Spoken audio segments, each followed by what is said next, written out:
now. I've been talking for a while. I'll pause. And I'll read next. I'll read page 8, which is called the Intelligence Standard. And that's just a way of essentially reorienting how we, I guess, rate systems. My goal is to really introduce a way to rate systems, right? No, there's a gold standard. I think there should be an intelligence standard. An intelligence standard would be essentially a way to measure the completeness and consistency of a system, to account for the fact that the system will be able to will be interoperable, or will be able to work symbiotically with all other systems around it. That's how we account for the interaction variable. So I'll pause for 1 second.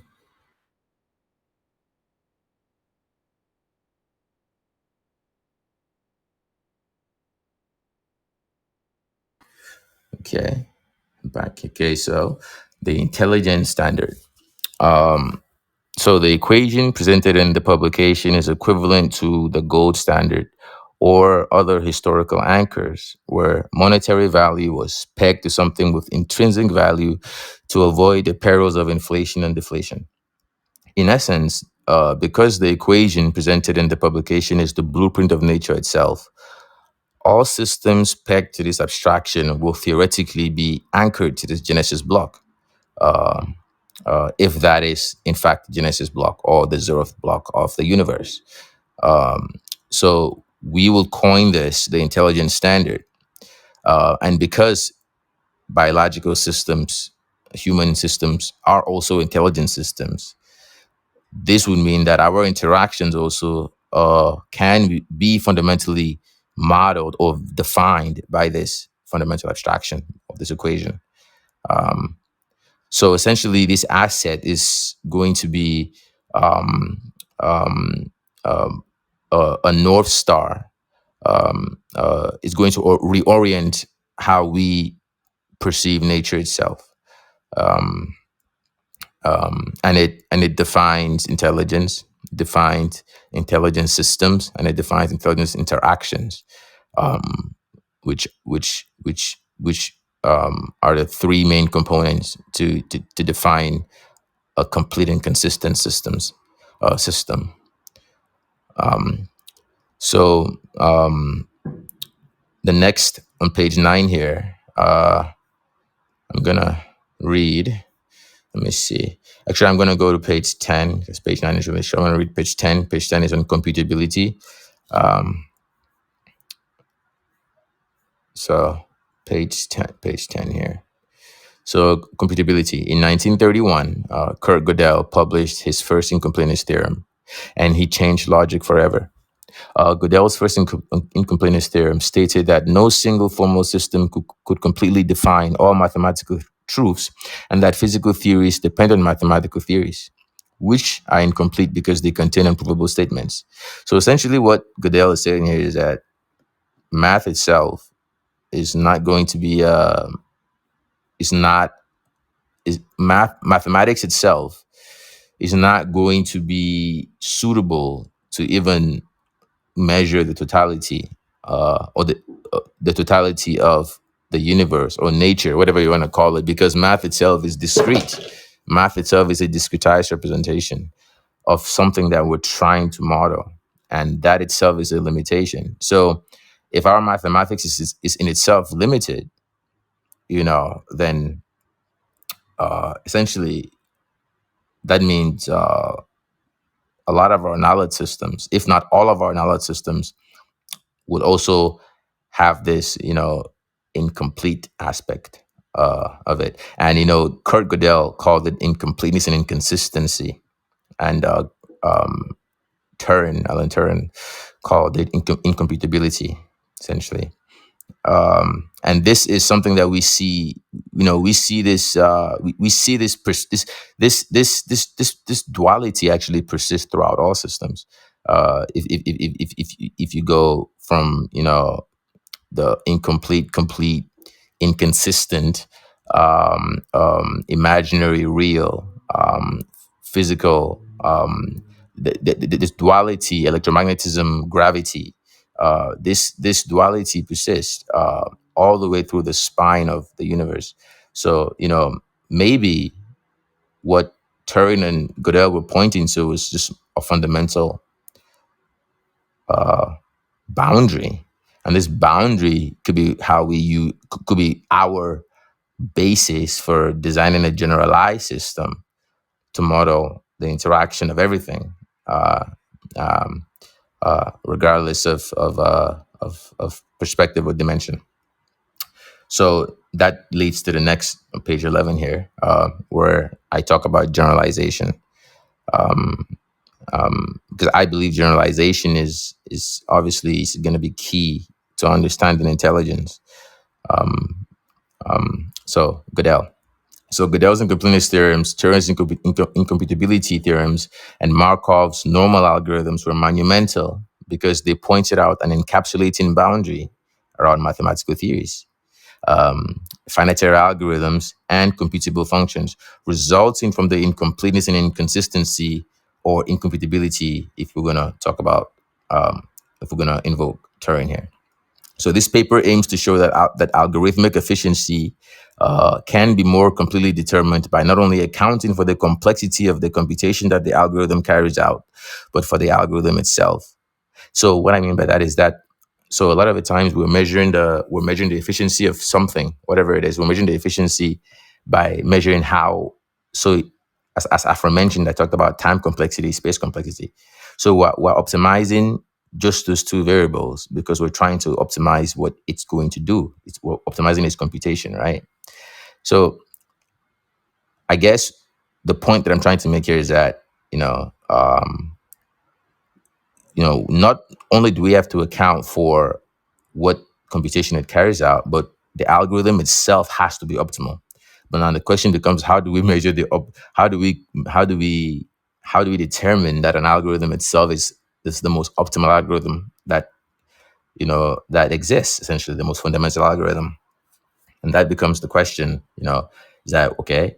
Um, you know, how do we essentially define generalization? What is generalization? What is, you know, um, you know, can generalization solve abstraction? And because of course abstraction is going to be a main part of intelligence also, right? Is if we generalize, can we then abstract? Because if we can abstract, then we can essentially reverse engineer uh, um, uh, a lot of different complex systems, um, um, even if it's at a low level or at a high level, like biological systems, for example. So this means that a formalization of generality has to be measured in two directions. So it means that it must be the most optimal abstraction, as well as also exhibit the most optimal efficiency in computation. So we have to look at it. And I think that's one of the issues with a lot of the our perspective today. It's so utility focused. It's a utility perspective that we forget to account for the fact that it's not just the problem that we're trying to solve. We have to optimize just the way we even think about the problem itself, which is where the whole generalization problem comes, which hasn't been solved yet, from my understanding. Um, I mean, I think I solved it, but academia, it hasn't been solved yet to them. So the next one is page 12, dimensional complexity, and this is where this is. So the first couple pages were just me introducing the concept, but I think I started getting a bit deeper as we go. Um, so dimensional complexity, page 12. So how do we compare algorithms to measure their efficiency? Typically, algorithmic efficiency is measured by complexity. Computational complexity can be measured in space and time, as I've mentioned. Space complexity denotes space required for execution, and time complexity denotes the number of operations required to complete execution. So time complexity is measured by the number of iterations it takes for an algorithm to execute, and space complexity is measured by the amount of memory or space required for the algorithm to execute. So theoretically speaking, minimizing time complexity and space complexity should increase the efficiency of an algorithm. We would assume, right? And I think that's we've we all agree we all agree that yes, if we optimize time complexity, optimize space complexity, we should increase the efficiency of the algorithm, right? We agree. Okay, but now going back to what I said previously, those two variables only account for the computation that the algorithm is carrying out. We haven't yet accounted for um, um, uh, the, the the dimensional complexity, which is what I introduced here. We haven't yet accounted for the actual fundamental algorithm that defines the problem, right? So we're just solving on. So essentially, what's happening here is that we're accounting just for on the right side. We're accounting for the right side of the equation, and we're optimizing that, but we're not optimizing on the left side, and that that that's what creates the inconsistency. That's what creates inconsistency. So even though we can get some pre- useful models by optimizing those two fundamental constraints only, right? As complexity grows, as systems grow, we start to see that by not accounting for that fundamental baseline algorithm, the system itself starts to essentially uh, um, um, how do I call it? It starts to grow in dimensionality, or it starts to grow farther and farther away from that origin, or it starts to lose connection, essentially. And that's why systems collapse.